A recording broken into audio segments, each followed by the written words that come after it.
Hey everyone, welcome back to Tyro Fitness. I'm Tyro, and today we're addressing a common myth. Is fruit making you gain weight? With all the sugar talk these days, a lot of folks are genuinely confused, even scared of fruit. So let's break it down with real science and facts. No hype, just the truth. We're gonna peel back the layers on this thing. People meticulously avoiding a banana like it's a candy bar. The fear is real. We're gonna dive into what kind of sugar we're talking about, how your body handles it from whole food, and what legitimate research says. If you've ever looked at a juicy peach with suspicion, this video is for you. Let's get into it. So why are people suddenly scared of fruit? It boils down to one thing: sugar. Fruit contains sugar, fructose, glucose, sucrose, and that's where the fear begins. You've probably heard it a million times. Sugar makes you fat, sugar is toxic.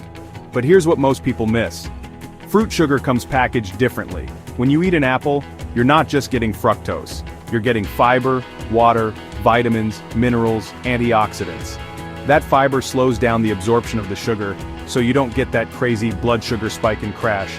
It's like the sugar is being chaperoned into your system nice and slow. Think about it from an evolutionary perspective. We've been eating fruit for millions of years. The problem isn't the fruit. The problem is when we strip away all the good stuff, concentrate the sugar, and then consume it in insane quantities. But a whole natural piece of fruit? That's a different beast entirely. The narrative that all sugar is bad is just too simplistic. Your brain runs on glucose, which is a sugar. Your body needs carbohydrates for energy, especially if you're active. Lumping a nutrient-dense, fiber-rich blueberry in the same category as a spoonful of white table sugar is just, well, it's not accurate. We need to be more nuanced, more specific if we actually want to understand how food affects us. The fear of fruit often leads people to make worse choices. They'll skip the apple, but then grab a sugar-free processed snack bar that's full of artificial sweeteners and other chemical crap. The fear itself can sometimes be more detrimental than the thing being feared. So the starting point here is to recognize that fruit isn't just sugar. It's a complex, whole food with a matrix of components that interact with your body in a beneficial way. Let's be crystal clear on this. Not all sugar is created equal. The sugar you find in a can of soda, a candy bar, a donut, that's typically refined, added sugar. Your body slams that stuff down, it hits your bloodstream like a freight train, and your pancreas has to work overtime pumping out insulin. That's the kind of sugar that, in excess, is linked to fat gain, insulin resistance, type 2 diabetes, and other health problems. Now compare that to the sugar in a piece of fruit. It's intrinsically bound within a fibrous matrix. When you eat an orange, your digestive system has to work to break down that fiber to get to the sugars. This process is slower, more gradual. There's no sudden massive spike in blood glucose. The fiber also makes you feel fuller, so you're less likely to overeat. You'd have to eat a ridiculous amount of whole oranges to get the same sugar load as drinking one large glass of orange juice. Your body doesn't react the same way to an apple as it does to a candy bar. The food matrix matters. The presence of fiber, water, vitamins, minerals, and antioxidants in fruit changes the entire metabolic equation. Most whole fruits have a relatively low to moderate glycemic index and glycemic load. Processed, sugary foods, sky-high GI and GL. This means fruit causes a much gentler rise in blood sugar and insulin. By choosing fruit over refined sugar, you're supporting a more stable hormonal environment conducive to maintaining a healthy weight. The fructose in fruit, when consumed as part of a whole food, is handled differently by the liver compared to large doses of free fructose. So when someone tells you sugar is sugar, they're missing the forest for the trees. Alright, so we've talked about the theoretical differences, the fiber, the food matrix. But what does the actual scientific research show when we look at people who eat fruit versus those who don't? The overwhelming body of evidence points in one direction. People who eat more fruit tend to be healthier and, yes, leaner. Not fatter, leaner. Numerous observational studies consistently find an inverse association between fruit intake and body weight. This means, generally speaking, the more fruit people eat, the less likely they are to be overweight or obese. And it's not just weight. Fruits like berries, apples, oranges, kiwis, you name it, are consistently linked to a lower risk of major chronic diseases. We're talking heart disease, stroke, certain types of cancer, and even type 2 diabetes. For diabetes, some studies specifically show that increased consumption of whole fruits is associated with a lower risk.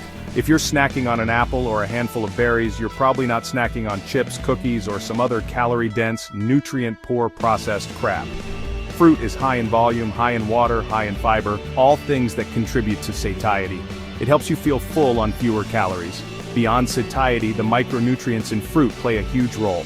The antioxidants combat oxidative stress, which is implicated in pretty much every chronic disease. So, when you step back and look at the totality of the scientific literature, the picture becomes pretty clear. Whole fruit is a component of a healthy dietary pattern.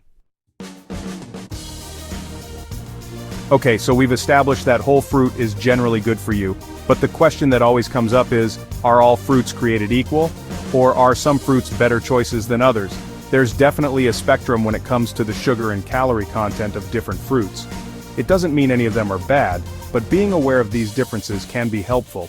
You've got your low-sugar champions berries like strawberries, raspberries, blackberries, blueberries. These are nutritional powerhouses, packed with antioxidants, relatively low in calories and sugar, and high in fiber. Then you have your medium sugar fruits, apples, oranges, pears, peaches, plums, kiwi, and cantaloupe.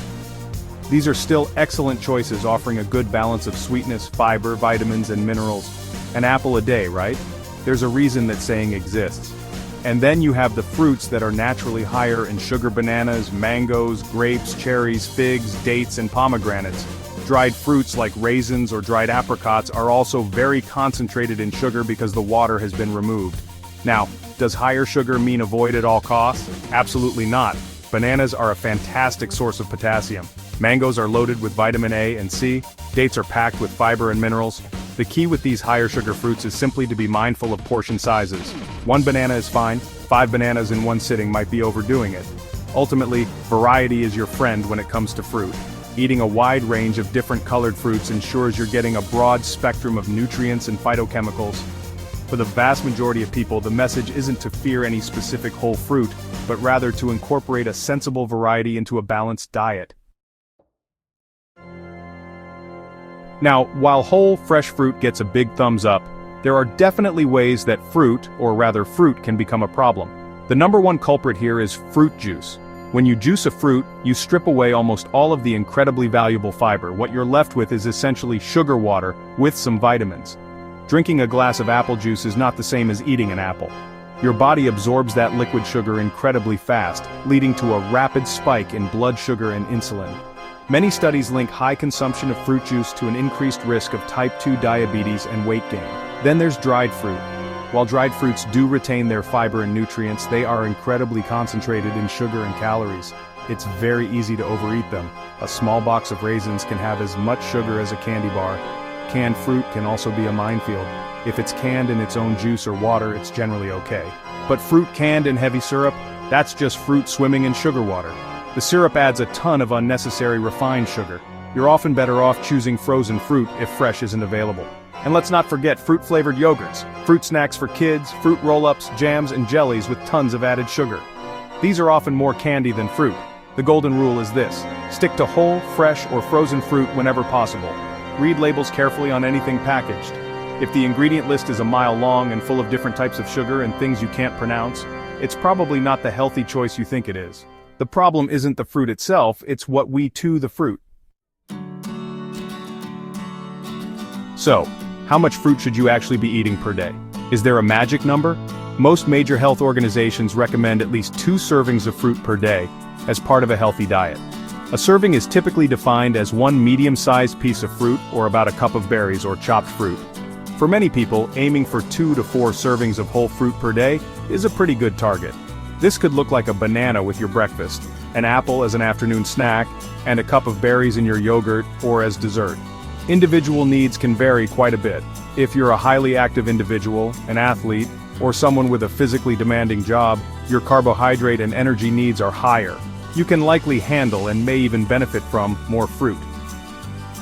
On the other end of the spectrum, if you're someone who is insulin resistant, has type 2 diabetes, or is following a very low carbohydrate or ketogenic diet, you might need to be more mindful of your fruit intake. In these cases, focusing on lower sugar fruits like berries in smaller, controlled portions is often recommended. It's also important to listen to your own body. How do you feel when you eat fruit? Does it satisfy you? Are you achieving your health and weight goals while including fruit in your diet? Ultimately, fruit is rarely the dietary component that's causing problems for people. Very few individuals are becoming overweight or unhealthy because they're binging on apples and blueberries. So, the big question remains, is fruit making you fat? The answer, based on the overwhelming evidence, is a resounding no.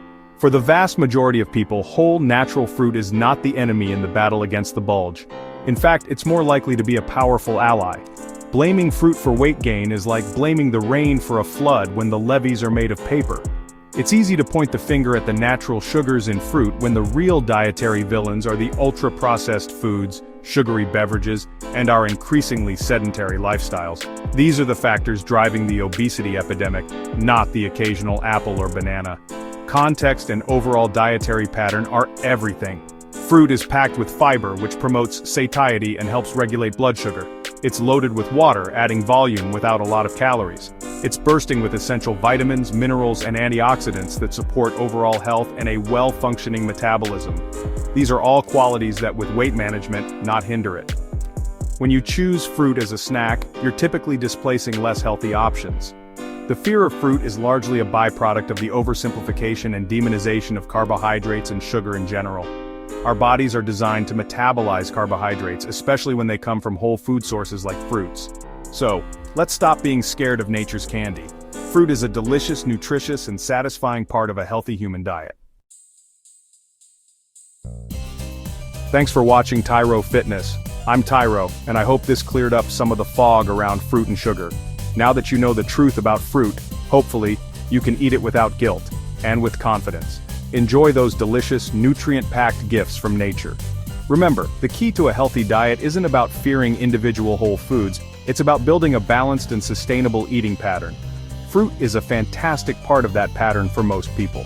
Hit like if this cleared up the confusion for you. Subscribe for more nutrition myths busted, more workout tips, and more no BS fitness content.